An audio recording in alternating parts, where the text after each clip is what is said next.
Mi vida, por Yeshua de Nazaret. Cartas a mi amada esposa Miriam. Autora María Medina.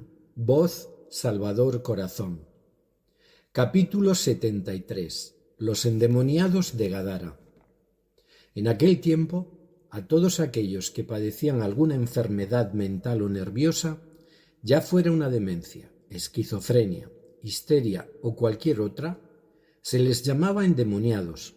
Y es cierto, unos por un motivo, otros por otro, todos estaban habitados por energías negativas, de la más baja frecuencia, que parasitaban a aquel pobre ser que les había dado cabida inconscientemente, porque entonces no se tenía el conocimiento que de estos temas tenéis ahora.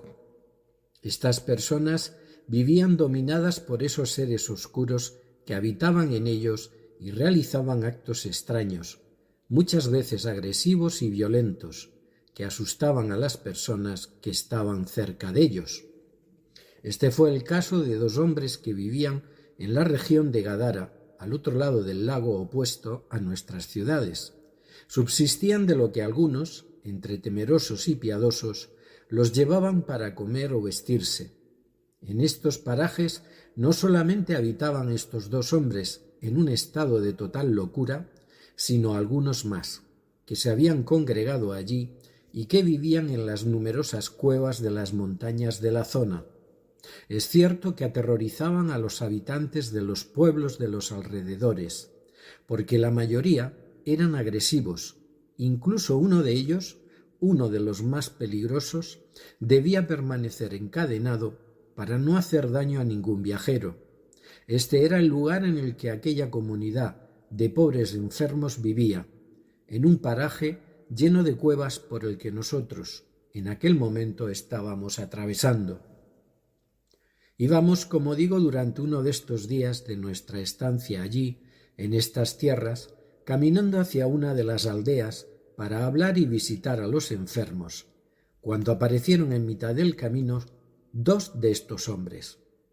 Tenían por costumbre asustar a los viajeros, no para hacerles daño, sino para obligarlos a dejar en el suelo cuanto llevaban de comida o dinero y apropiarse así de ello. Su agresividad era tal que todos se sentían invadidos por el pánico, dejaban lo que fuera y salían despavoridos corriendo. A esto contribuía además su horrible aspecto físico, sucios, andrajosos, desgreñados y provistos de palos. Como os digo, amados míos, nos salieron al encuentro y tal como era su costumbre, gritando con fuertes alaridos y agitando sus bastones. Se encontraron con 5 hombres jóvenes y fuertes y conmigo. Nosotros nos quedamos parados en mitad del camino. Ellos también, porque no esperaban nuestra reacción, porque no esperaban que no nos asustásemos ni saliéramos corriendo. Con la más absoluta de las serenidades, me adelanté unos pasos. Mis discípulos quedaron un poco retrasados, pero pidiéndome prudencia y con las manos en sus espadas, porque es cierto que en aquellos días siempre todos llevaban una por la inseguridad tan frecuente de los caminos, dispuestos a la menor amenaza de peligro a correr a defenderme. No fue necesario. Me acerqué a los dos endemoniados. Ellos se habían quedado paralizados porque estaban notando ya la plenitud de mi fuerza, de la fuerza del Padre. Extendí una mano en señal de paz y les pedí que oraran al Padre, que pidieran su ayuda. Su respuesta fue como un cañonazo. Los gritos que salieron de sus gargantas atravesaron el aire y casi pude sentir su choque físicamente. A través de ellos habían hablado, se habían expresado los seres oscuros que les habitaban, que les dominaban y que estaban asustados porque al instante habían reconocido mi poder y sabían que estaban perdidos, que habían perdido la batalla y que iban a ser expulsados, privados de la vida y de la energía humana de la que estaban viviendo. Como os digo, llegaron hasta reconocerme como al Hijo de Dios y sabiéndose vencidos, me dijeron que ellos nada tenían que ver conmigo y que les dejara en paz, cosa que no hice.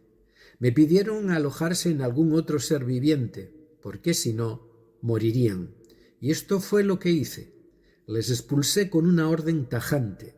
Les ordené que abandonaran a sus víctimas, las cuales cayeron al suelo desvanecidas por el fuerte impacto que produjo en sus cuerpos el ser abandonados de forma tan brusca por aquellas energías.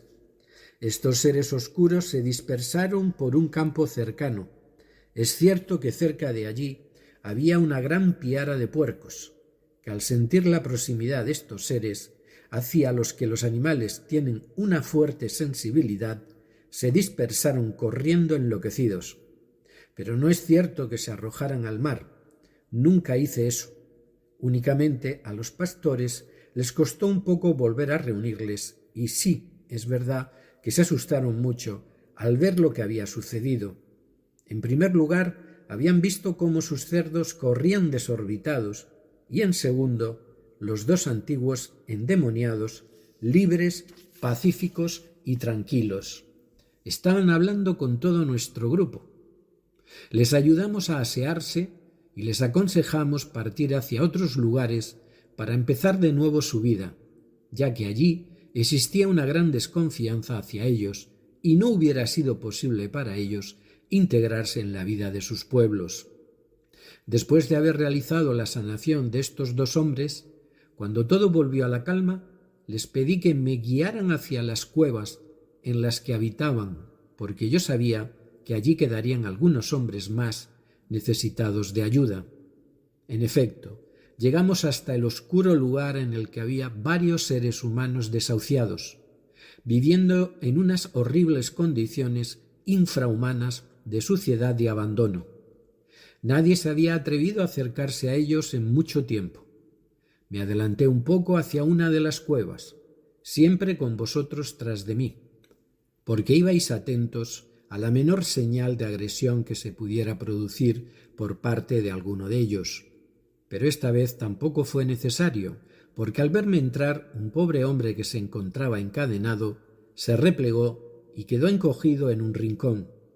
Los seres que le habitaban me habían reconocido y gritaban a través suyo que les dejase en paz, como siempre hacían.